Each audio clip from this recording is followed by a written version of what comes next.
Um, Good afternoon, ladies and gentlemen. Thank you for being at this session, which I hope will be an interesting one. This is about how will management contracts evolve post the pandemic. And we have a stellar panel of people who represent the brands. And there are no owners on the panel, but I'm sure there are owners in the audience who would like to also have their views heard. So with me, of course, the only hotel operator here is Achin, who everyone knows. Apart from that, we have Amit Nagpal from Hyatt, Dhruv from Hilton, Anirudh, who is now with Accor, Archana with Taj, and Nishant with IHG. So, rather than having you all just get into a self-introduction, I thought let's just get to the questions because there's a lot to say, I'm sure. This is the basic question. It's open to all of you.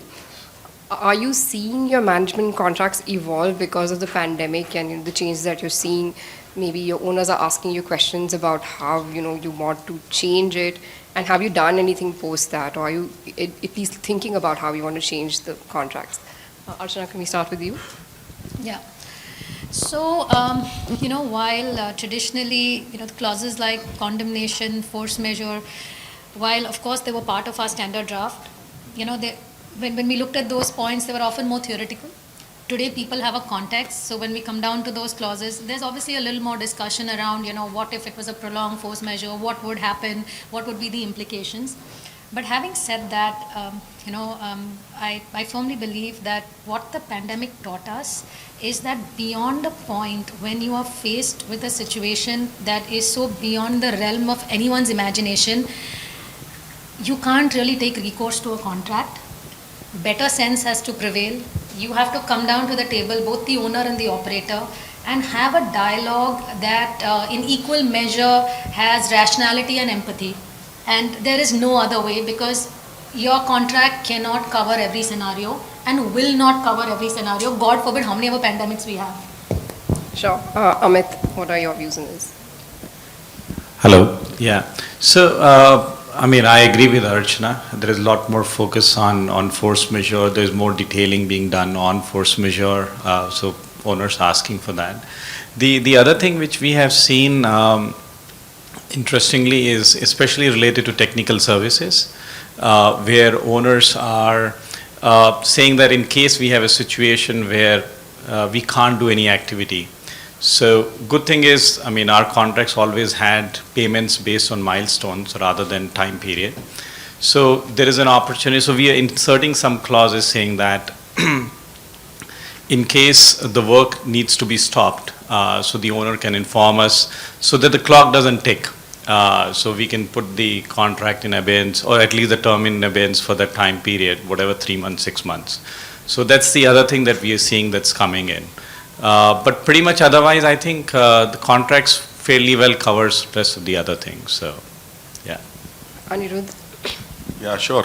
So see, the contracts are pretty much evolved. It evolves over many decades, right, and cover many aspects of all sort of possibility which can happen, right? So even the force majeure is definitely covered in mostly all the operators' agreement, and the extension during the force majeure period, it is definitely there, right? Typically, most of the operators give 1 year extension to the milestone if the force majeure happens, and we don't anticipate that if there is a prolonged force majeure event happened, right, then how we need to treat it. But pretty much I agree with Archana that during such time, it's all cooperation, coordination. Nobody has looked at the contract actually during the pandemic time. And pretty much in my experience, there is no major change which is being asked by the owner. Is it that more discussion is happening around that, but ultimately it's pretty much covered in the contracts. Nishant? Yeah. So I'll take a couple of steps back and go back to the contracting side. If you look in, management contract has been evolving not due to the pandemic, but it is generally evolving. So if you look in IHG as a company, we have moved our entire contracting to an Indian entity, and that changes the lot of perspective. Whether it's a system fund which is going outside of India, would that be going in dollar terms or would be going in the INR terms? I understand the other aspects of force majeure and the other things which my fellow panelists have included, but look into this aspect because this changes a completely a different angle when you are working with an Indian entity and everything is working out of India. And Dhruv. So Hilton is more than a 100-year-old company, and management contracts are being reviewed all the time.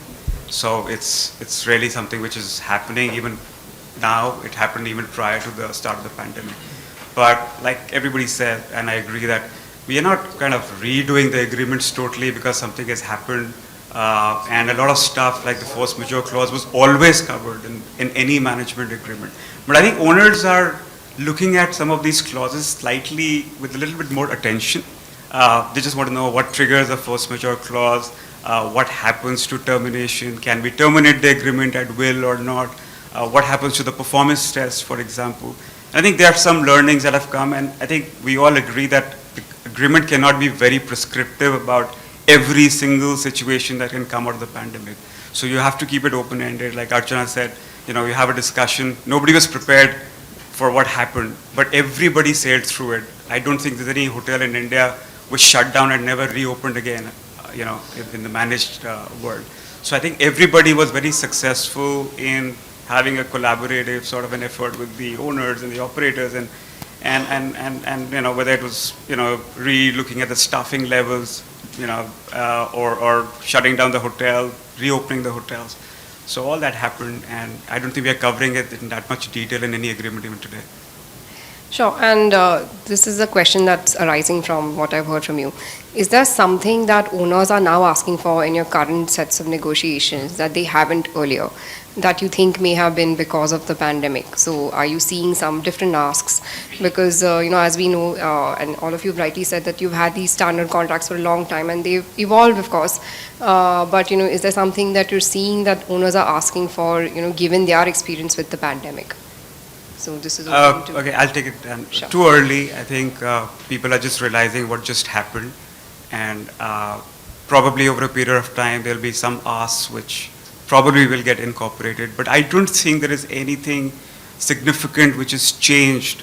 Probably some of the questions around who takes the call about shutting down the hotel or reopening the hotel could be something which is now mentioned in some agreements, probably with a little bit more detail around it. But nothing is significantly changed, at least in the contracts that I've seen. Not in the contract perspective, but I think it's more on the operational perspective. I think the owners are getting more sensitive in terms of fixed costs, and they are trying to see how flexible we can be in terms of those fixed costs. So looking to the workforce optimization, that is one of the most critical element in any of the hotel businesses, because that's, that if you look into that expense chunk, it's the majority chunk sitting in there kind of. So if you can adjust that basis your revenue requirement and be flexible to do your manpower planning, I think that's a big takeaway for the owners and also for the operator, because that helps you to generate a better bottom line for the owner in this current situation. Yeah, so pretty much it's like too early to say that what would be the typical ask from the owner side with regard to the pandemic, because now the contracts will get negotiated in future and we'll get to know. But definitely during the pandemic period, the collaboration between the owner and operator has significantly improved. The relationship has strengthened further. And both the owner and operator, they are very cautious about the cost, whatever the contingency measures we have taken during the pandemic time. We are just thinking that how to basically continue to manage hotel more efficiently and increase the bottom line. So that is definitely happening. So is it because of this that they're asking for more control over the budget, for instance? Because, for instance, in some contracts that I've seen, budgets around employees is something that is completely within the operator's control. So is that something that owners are asking for, or are you discussing that specifically? See, overall budgeting, like the operating plan approval, right, is definitely there, right, with the owners. So, and that covers pretty much everything, right? Only piece which is not there is how the compensation package will be designed, right? Because brand need the parity between the payroll of the employees at a certain level, right? So that still we want to maintain. But overall payroll cost, definitely owners looked at it during the budget time. So no, we haven't seen that much as far as I mean people see. What we discuss is because see, at the end of the day we are the operators. We have that responsibility to manage the hotel. What we discuss with the owners, and of course owners want to have that discussion with us as well, is it's at a more strategic level that this is the direction we want to take, and then they'll leave the rest of the things for us to handle. So we haven't seen that we are getting into really nitty-gritties as to this has to be the cost. We have to keep the cost tight. I mean, we are responsible operators, so I think every chain is doing that. So. Yeah, Archana.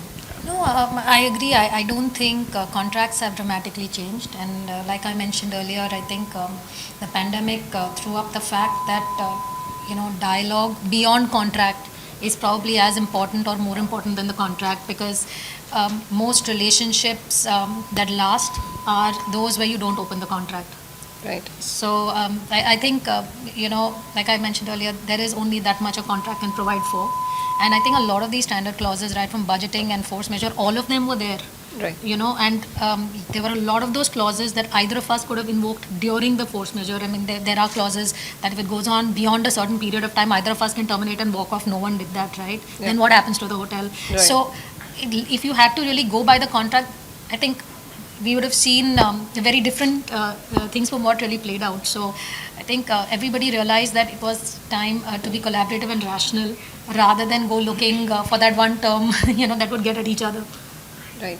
And Achin, do you have any views? Have you been approached few. by owners? Yes, I'm sure. No, and it's very heartening to see the warm and fuzzy agreeability between all 5 brands here.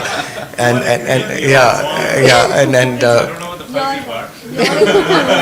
You're in a minority now, I think. let's see in a bit. There's some audience here who might want to chime in.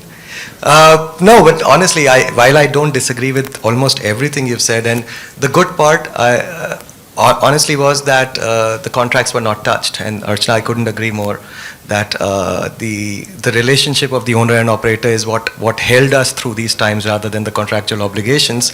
But I wouldn't necessarily subscribe to all your mutual ideas around there not being enough asks from the ownership in light of the pandemic. There are more than a few. And Dhruv, you brought up the termination at will at a conceptual level at some stage is something that more and more owners are paying heed to.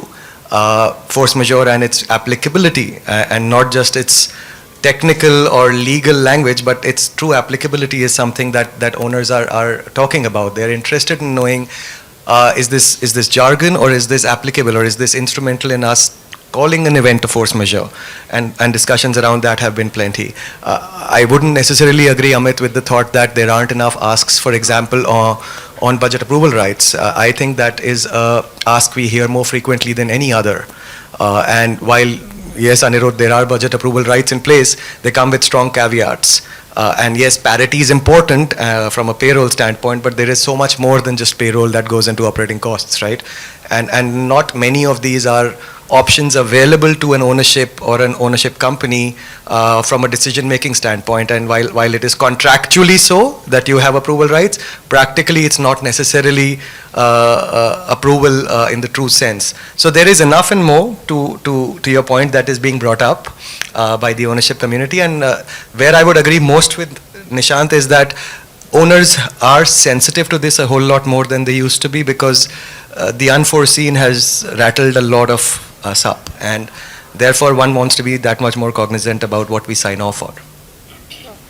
And that brings me to this statistic that was put up yesterday about how this year more owners are signing up with or looking to sign up with Indian brands as compared to foreign brands. Do you think the kind of contracts which are extremely verbose, I would say, and also very stringent, does that play any kind of role? And this is a question open to, I think, all 4 of you. Does that have an impact on whether people want to sign up with you or not? Yeah, so I think I can talk about Accor perspective, right? I don't think that our contract is very different from what it is from the Indian operator's point of view, because we have Indian entity signing with the Indian entity. We charge in Indian rupees. We don't gross up our centralized services fee. So we are pretty much in the commercial sense also, our contract is pretty simple, right? 75-page contract, easy to go through and read, right? So, and easy to negotiate also. So from our side, I don't think it is, and also like, purely on the basis of the form of the contract, the deal doesn't get signed. It is about the operator's ability to perform. And if the Indian operators are signing more contract, that means that they are performing. That is my view. I think firstly, we need to recognize that Indian operators, all the companies have been great. They have a very strong reputation and something we all as hoteliers are very proud of. When an owner is deciding to go with an international or domestic, I think that is a call which is probably an owner's call, and then they may select between an international or domestic. But I don't think contracts vary so much in spirit, but there may be few things which could be because an international company has to operate globally, and there are certain things that happen because it's a larger system, may be very unique and may not apply for a domestic hotel management company's contracts. I think that could be the difference. I have a point here. While I agree that a lot of owners probably decide roughly whom they are going with before they come to that contract, but maybe what slightly works in our favor, if at all, is the fact that I don't think Indian brands allow far more deviations than international brands. I think that's an incorrect statement. But I think if at all there was a very logical ask from an owner, then I think given that we are, India headquartered, the entire escalation and approval process for something that is a deviation is far quicker because our buck stops here at Bombay. There is no approval beyond that, right? And our entire management has, a far more India perspective. We are India headquartered. So I think to that extent, it gives them comfort that, the resolution and escalation would be far faster. So I would differ with that. International chains response is not as quick. I think we also have a quick response. I'll take an example. So in technical services, we say we have to follow standards between NBC, NFPA, and local standard, whichever is more stringent. Now, Indian chains have to follow just NBC or probably the local standard. So because we are global, because of our insurances, and also it helps in the business as well, because there are a lot of companies that ask for NFPA standards before they put their people in that hotel.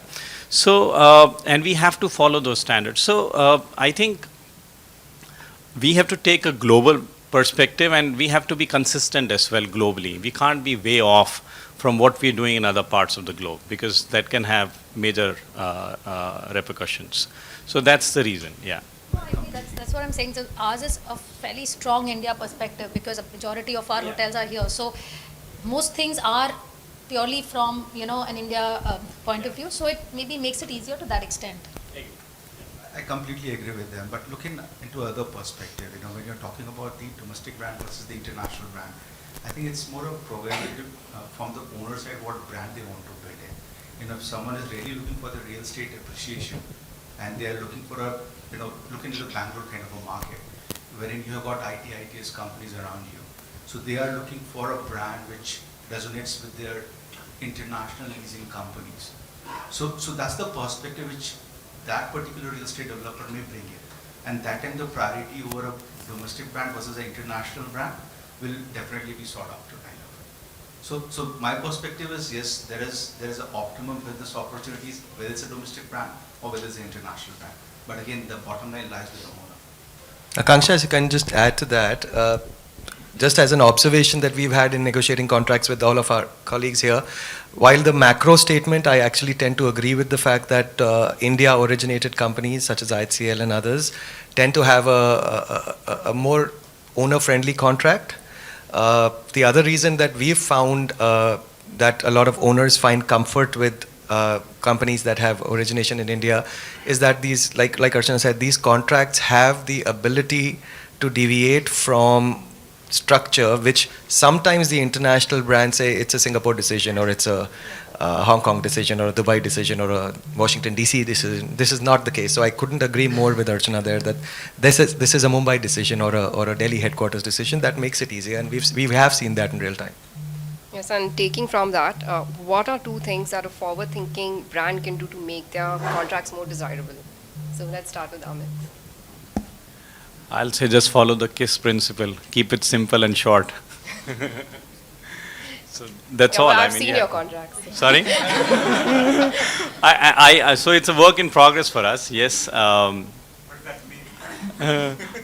contracts, I agree with you. My revenues are built on how long their contracts are. So, no, our contracts, definitely we are re-looking at them and trying to make it more, I think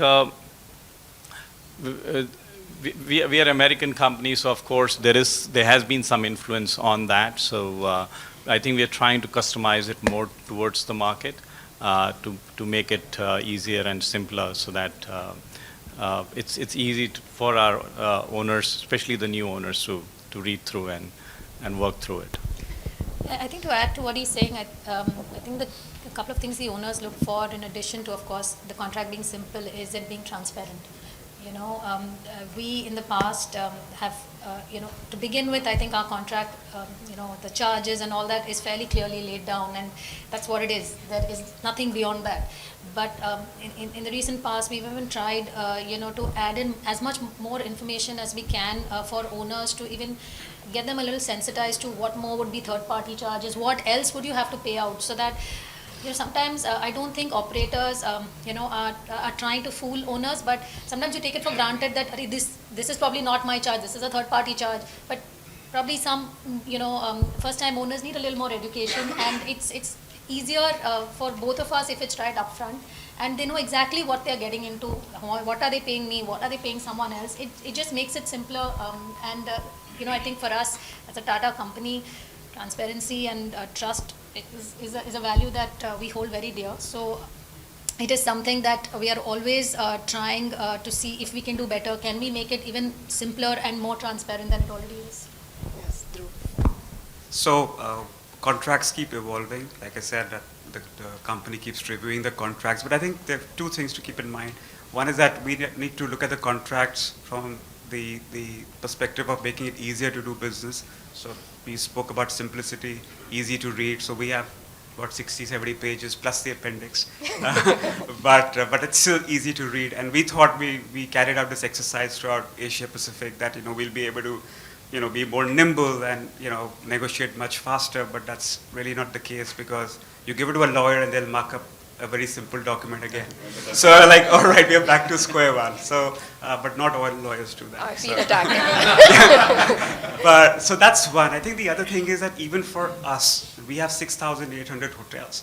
We want to make it simple for us, because we make one change, and that's internally we all grapple with, right? It's impossible for us to really look at every contract and figure out, okay, now we need to take this decision of, let's say, giving a notice.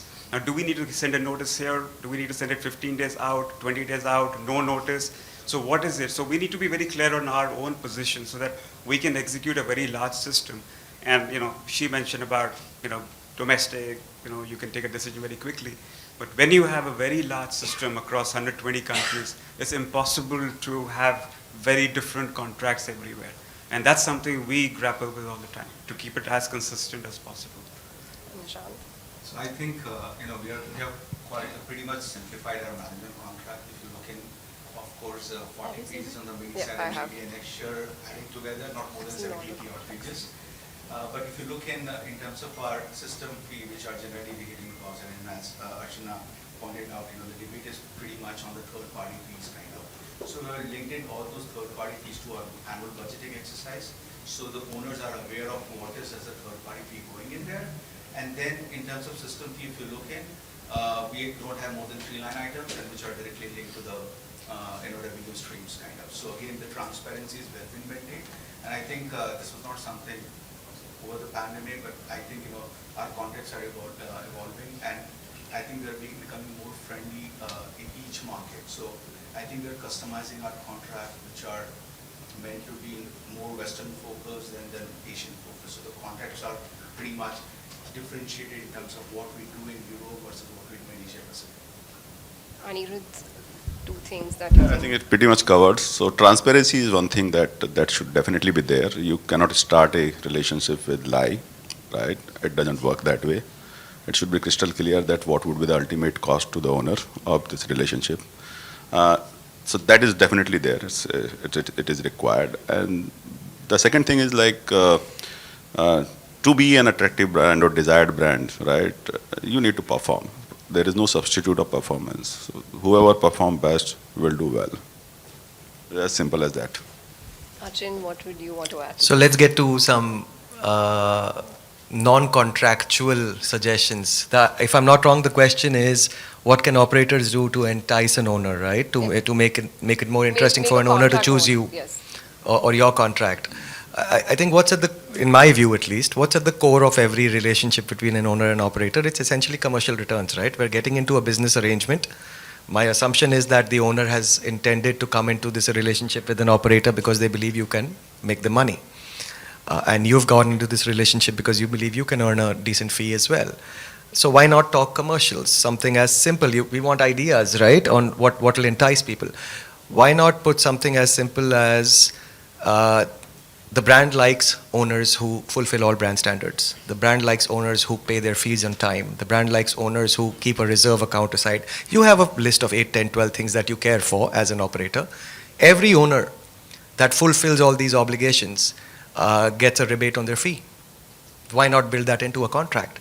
You can charge a certain fee for being an owner who kind of did what you wanted them to, which may be, unfortunately, for whatever reasons, maybe a certain portion of your ownership audience. But there would be some stellar owners who are doing everything that you hoped they would do from your point of view as an operator. Reward them. Why not? So this doesn't work simply. Let me explain you. No, but every relationship that starts with a no, not just a lie. Let me explain you. So when I was in Starwood, right, and so we had a special remedy clause in the agreement, which basically says that if owner is non-compliant of the management contract, we will charge 1% extra base fee. I don't remember I have been able to go through with You're talking that. penalty, I'm talking reward. So if you can take it that way, you can take it the other way also, right? So owner has never agreed for any sort of penalty. So if there is no penalty, why So there is merit to positive reinforcement, trust me.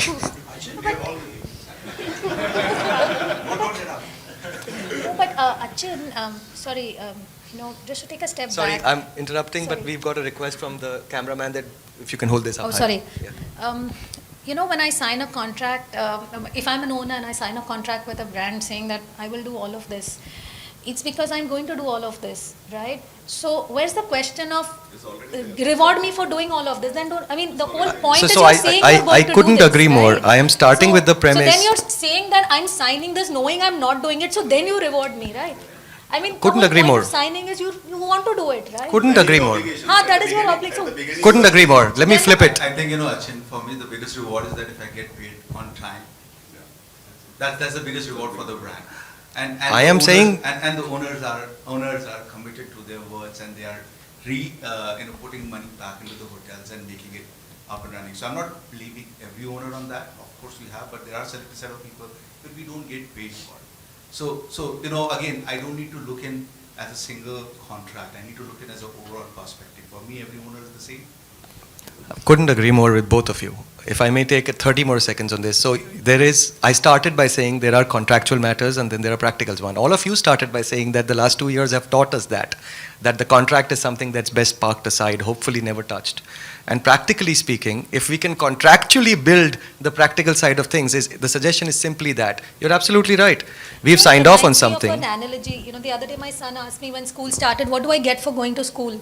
Because he's not gone for 2 years. Let me flip it to you. So Let me flip it. Maybe you should say, what do I get for sending you to school? I can give you suggestions that should pay you more if you do certain things that the ownership expected of you. You contractually obligated to them. You didn't do them.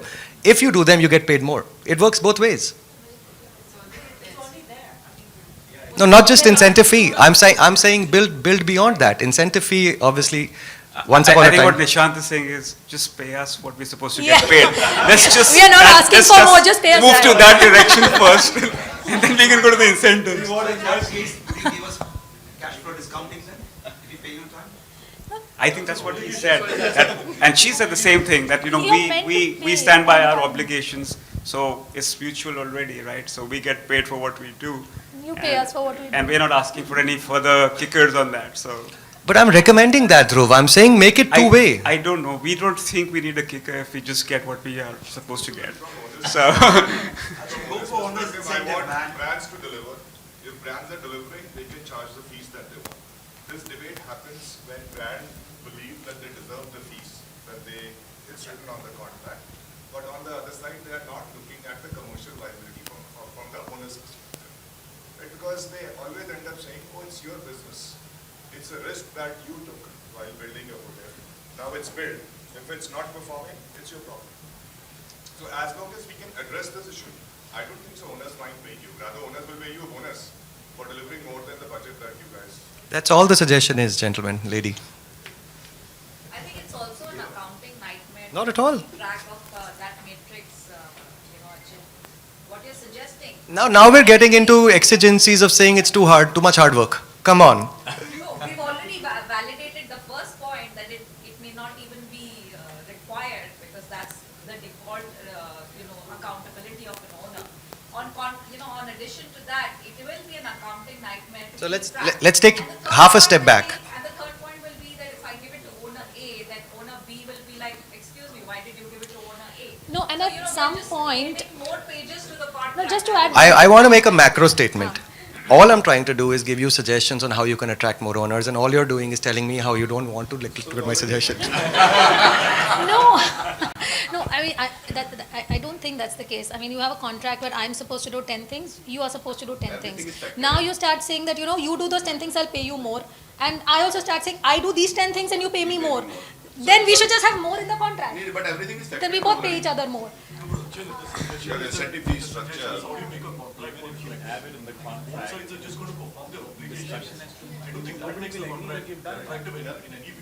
We're not there. You're absolutely right. The truth of the matter is obligations are not being fulfilled to desire, right? Achin, you are trying to create the scope of work for expert to determine. Thanks to all of you, there's enough.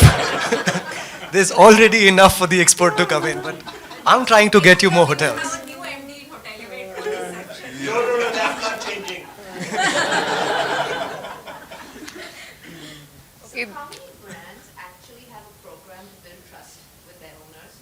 And if each of you have an active program that you follow, and if so, how successful has it been in the last decade? So I'll take that up. IHG as an entity, we have a owner association at a global level. So whatever program we introduce at a global level, that follow through the entire region, so it has to go through that. Have you measured the metric of success? Do you measure any Yes, we do that. success? There are 10 measures of success, including my owner satisfaction as well as the guest satisfaction. And how good is it for India? We are above the metrics. We are pretty green. Anything else? Well, while we don't have any formal system or a formal matrix, like they have, but I think a good measure for us of ownership faith in us is the fact that, given that we've been around for a long time in the country, we are actually at a phase where we're seeing contract renewals happening after 30 years. So the fact that we have owners coming back and renewing contracts after 30 years, I think is proof enough that there is a huge amount of trust. So for us also there is a global program where there is a global body of owners. So any changes that are done to systems fee and so on and so forth, they're discussed with them. So there are a lot of inputs we take from them as to what is that we need to focus on. So that is there. Plus, I think the proof of the pudding is a lot of our owners, more than 50% of our hotels are with owners who have done multiple hotels with us. So yes. Yeah. You may like this question better. What are things that the owners can do to make their offers more attractive to you?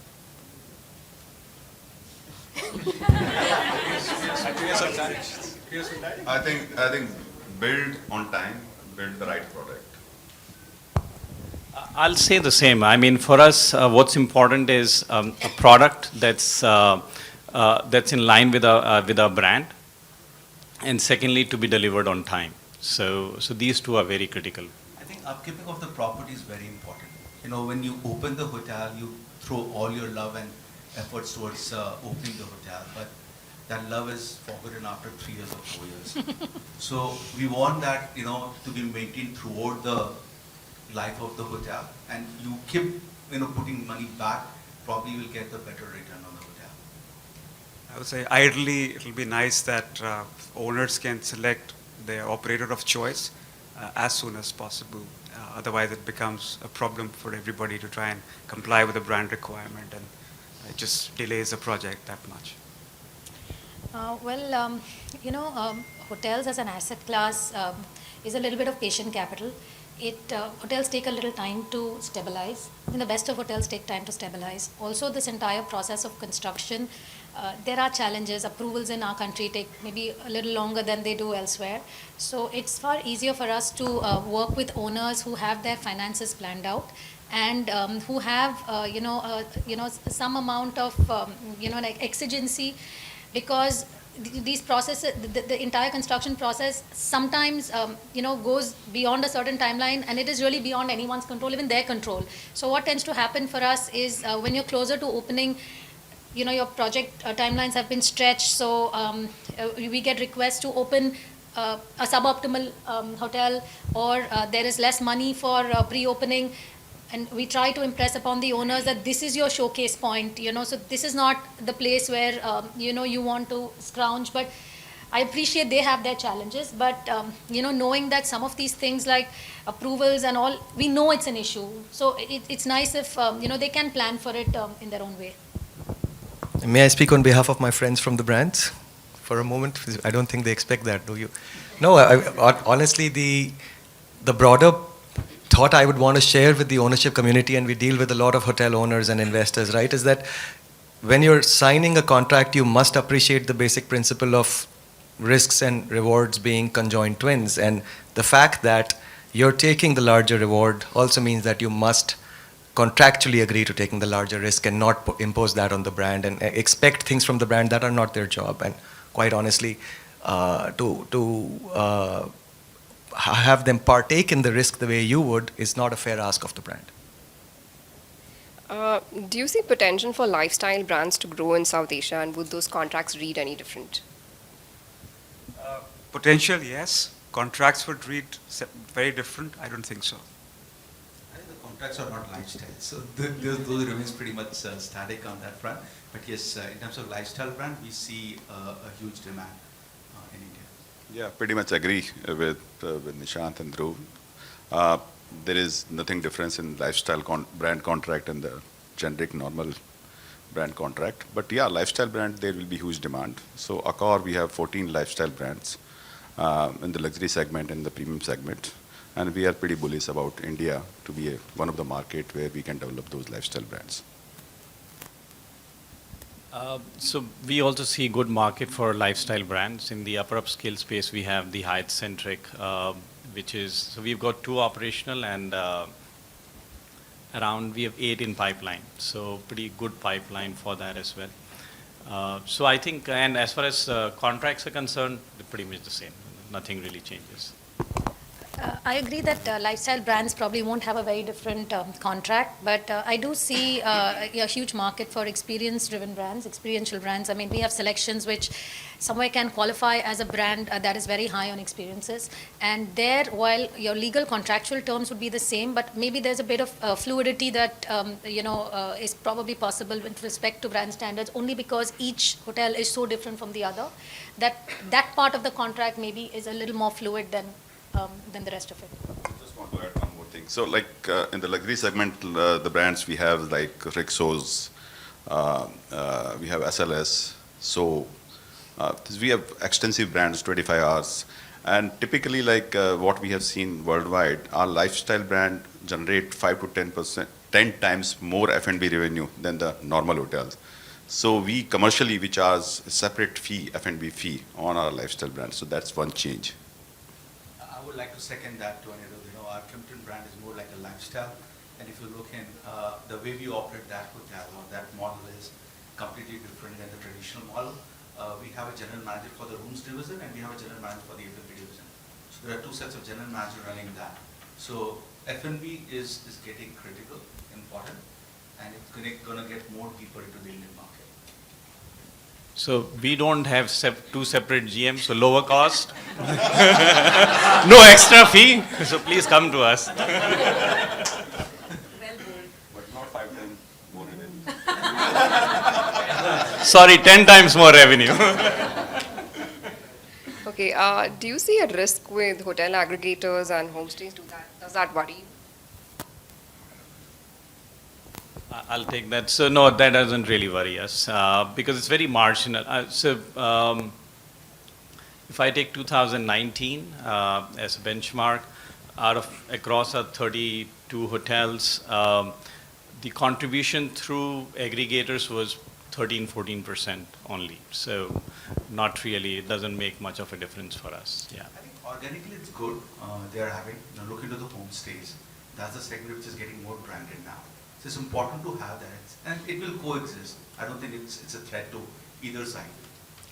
I think the markets are growing and there is room for everybody. So I agree with Dhruv. In fact, we have our homestay brand Ama, and while we don't at this point see homestays creeping in and taking away business from your traditional hotel brands. Having said that, just from a homestay perspective, since we compete with the other homestay brands, I think a little competition is good for everyone. It brings out the best in all of us. And having said that, while they are younger brands, they have a larger appetite to take risk. But established companies such as us, for us, when we launch a new brand, even a homestay brand, it comes with an underlying level of quality, service, trust. So these intrinsics are not something that we need to try and establish all over again, even for a newer brand. So I think we have our advantages, they have theirs, and there's enough room for all of us. Sure. And this is also a question that you may like. Do you see yourself having contracts with minimum guarantees?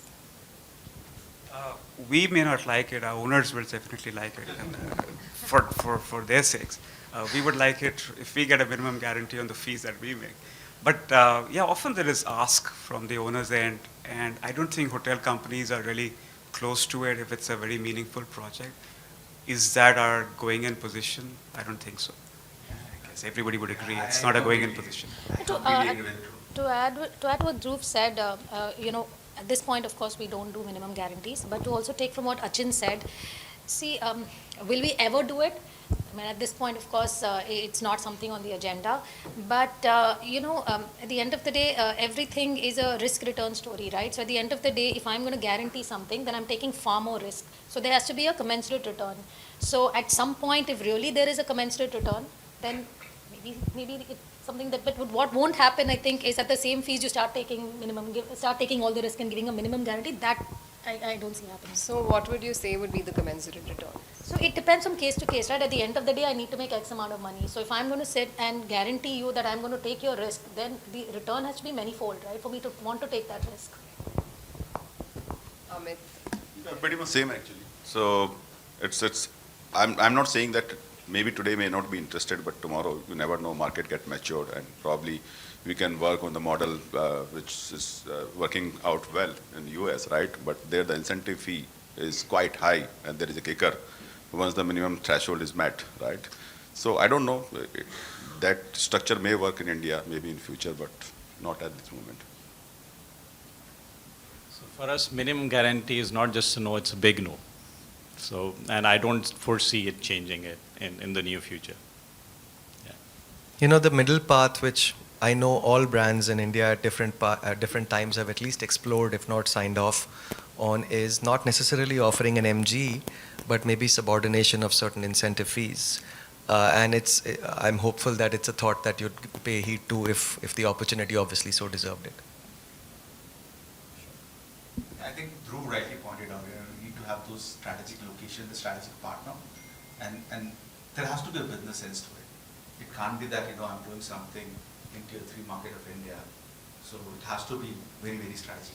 No, hence my view on it being strategic and obviously meaningful for both sides, of course. Okay, Archana, let's start with you. What is the one thing that you believe differentiates your brand from that of your colleagues and competitors? Well, we are lucky to be part of probably India's largest conglomerate, which is maybe known as Salt to Software, the Tata Group. So, being part of such a large group from a value perspective, it instantly invokes trust in us, and we don't have to do too much to try to establish that. But having said that, if you ask me for a differentiator, I think in the past we probably haven't leveraged the fact that we are part of a group that literally is present across every sector. And the good news is that I think that is soon going to become a very big differentiator. We are launching our Tata New app soon, where consumers can pretty much, if you are a loyalty member of a hotel, you can actually use your points across like airlines, retail. So I think that eventually going forward will become a big differentiator for us. And it's something that we are in a position to capitalize on being part of such a large group. I think our strength in food and beverage is what differentiates us from the other brands. That's what I think. Yeah, I think the kind of luxury and lifestyle brand we have currently, right? So pretty much we have 5,300 hotels all over the world. And in Europe, Middle East and Africa, pretty much we are having the leadership position. And if we talk about the luxury brands, right, probably we may be number 2. And if we remove the North America, then probably number 1. And we have some exciting lifestyle brands that definitely differentiate because the lifestyle brand will be in demand in future. So if you look in globally, we've got 6,000 operating hotels spread across 14 distinctive brands. So I think we are well distinctive in terms of our brand positioning and brand offering. But I think one thing which distinguishes us from anyone is the technology which runs behind us. So if you look into our PMS, it's now completely cloud-based. And if you look in, 2 decades back, we were the first one, or we were the pioneers to take the hotel reservation system completely into computerized form or take it to the online channel kind of. So we have always pioneered ourselves into that, and so is the current technology with the Conceto. We are offering our owners, other than our internal system, but we are offering our owners an app which provides them daily dashboard, and that dashboard is just not providing you the insight on the hotel's performance, but it's more to that. And probably, if you want to understand more, I can connect on that offline. All the colleagues, so all colleagues spoke about IT and all the other technology bit, but I think fundamentally for us as a 100-year-old company is about a degree of trust for the customer, with the Hilton name being very familiar. So there's a degree of recognition and assurance of a certain kind of care and hospitality, and I think that transcends through the owner community as well. Okay. Now this question is about different sort of forms. We've heard that franchises are now on the rise. So are you more keen towards franchises today, and are you looking at things such as the manchise, which is sort of a hybrid of these two models? So what are you seeing? So can you start with you, Dhruv? So we have 6,800 hotels globally, and not surprisingly, most of these are franchise hotels. I think more than 6,000 are franchise out of the 6,800. So we are predominantly a franchise company. This part of the world, we are mostly managing hotels. We do have few franchise open, few in a pipeline, but I think maybe in the next 8 to 10 years, we will see that there will be more franchise hotels as the markets mature for franchising. Yeah, I think it's pretty much the same thing, as you move toward the Asian, the management contract model works better for most of the brand. But yes, we are open for the franchise model. We have a record of doing one in recent past, and we'll be happy to explore more, but again, on a strategic location, strategic partner. So not franchise, but franchise, definitely we are looking at it. Our pipeline have a good amount of franchise hotel as of now, and typically we are looking for some sort of platform with a third-party operator or a ownership who has the management capability, especially in the mid-market segment. Definitely we want to explore. We are also open to franchise. We haven't done any franchise, and but we are very measured on it. What's very important is either the third party that manages it should have a proper infrastructure in place, and or if it's an owner operator like Chalet, we signed one hotel with them on franchise basis. So they should have that infrastructure and experience in managing good branded hotels. Yeah. We are new to the world of franchise, and while we are exploring possibilities, for some of our brands, but I think at this point we still will tread cautiously. And I think even India as a market, we don't have that many third-party operators. So while we do want to explore it, I think we'll tread slowly. So going back to management contracts now, so did you see that there were any drawbacks in the current contracts that you have from the perspective of the manager? That's something that you feel would be better legislated and not left as open as it was? Like we discussed on contracts and all the other points, I think all our contracts have evolved over the years, and they're constantly evolving. So I think the whole, if you ask me, is there something that is not covered in the contract? Probably no. I think the big question for all of us is always enforceability of what is there, rather than is there something that is not there? Yeah, I agree with Archana. Everything is there actually, but the enforceability is the issue. Quite agree, because I think what the pandemic has led to is about every operator realizing that how enforceable this contract is going to be. So I think that's key. Yeah, absolutely, the enforceability of the contract. So all your contracts are perfect. Relatively. Aakanksha is wondering where can she help?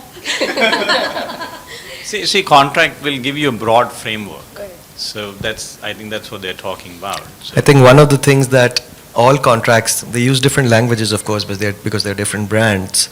The management contract model essentially should aspire to say that an owner invests and a manager brings expertise to the table, and the manager takes liability, not responsibility, liability of managing well. And my view, at least, is that is a miss.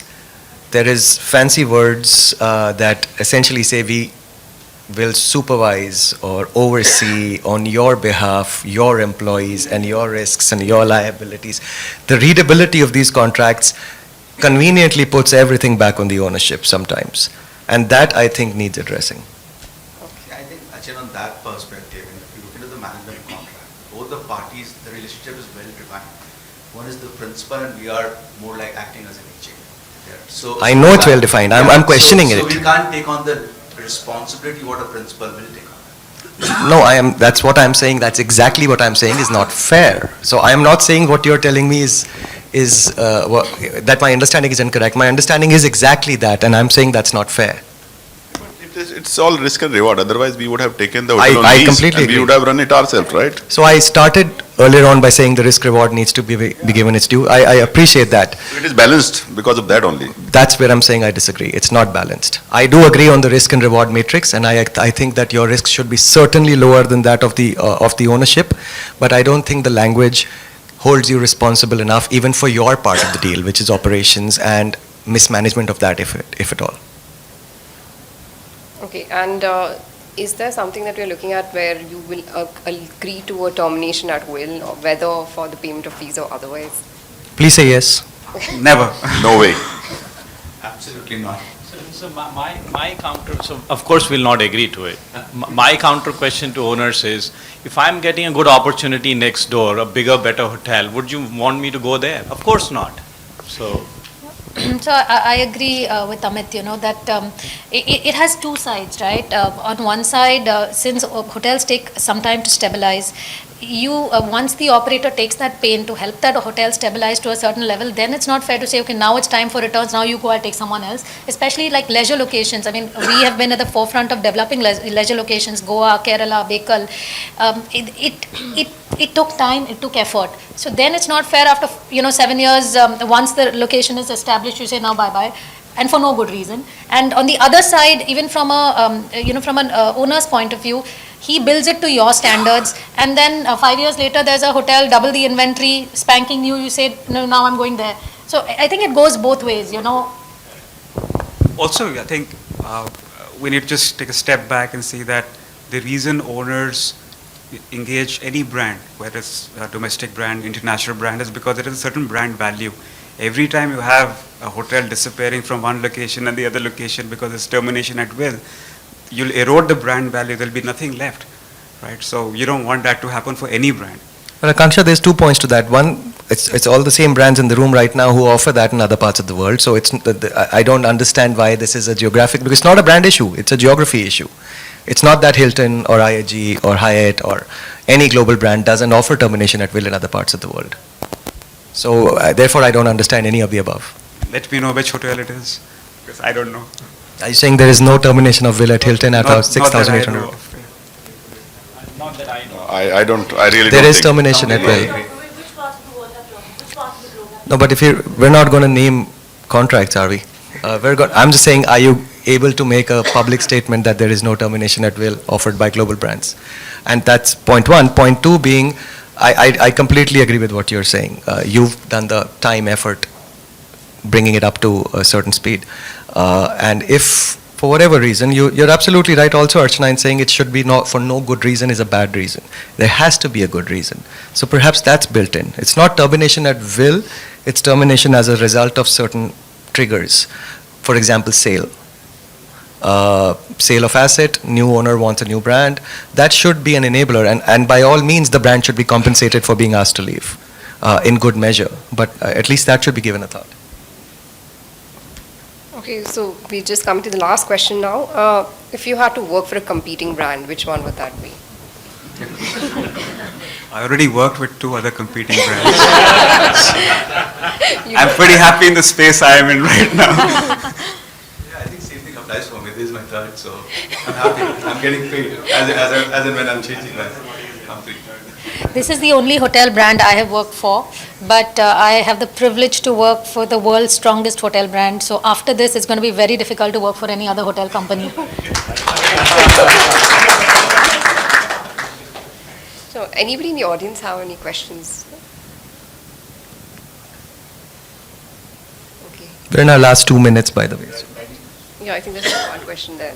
Quick question. I think maybe for the operators, I was saying maybe for the operators, I don't know, I felt like we tiptoed around the question of would you be open to changes in the contracts because of the pandemic. So I guess just a sort of a specific answer, and maybe sequentially, would you be open, and do you feel there is a need? Because it's a very, in today's day, I think those, for management contracts, that's probably one of the first questions owners ask, right? What do we need to change because of the pandemic? So would you be open to it? And if so, do you yourselves feel there is a need? I think that most of the concerns are covered in the hotel management contract. I think it's more about the operation side of the hotel, and I think if you have the budget approval on the HMA, I think that should answer most of your questions. When we started off, I said that if really there is a logical ask, I don't think as an operator we wouldn't be open, because what happened really was so unprecedented that if something came out from there that wasn't there and should be addressed, then fair enough. But in the last 1.5 years, we've done a fair amount of deals, and we haven't really been given any point that owners would specifically want included. So if really there was a logical ask, I don't think we are here saying no, we can't change anything. Yeah, it's depend like specific.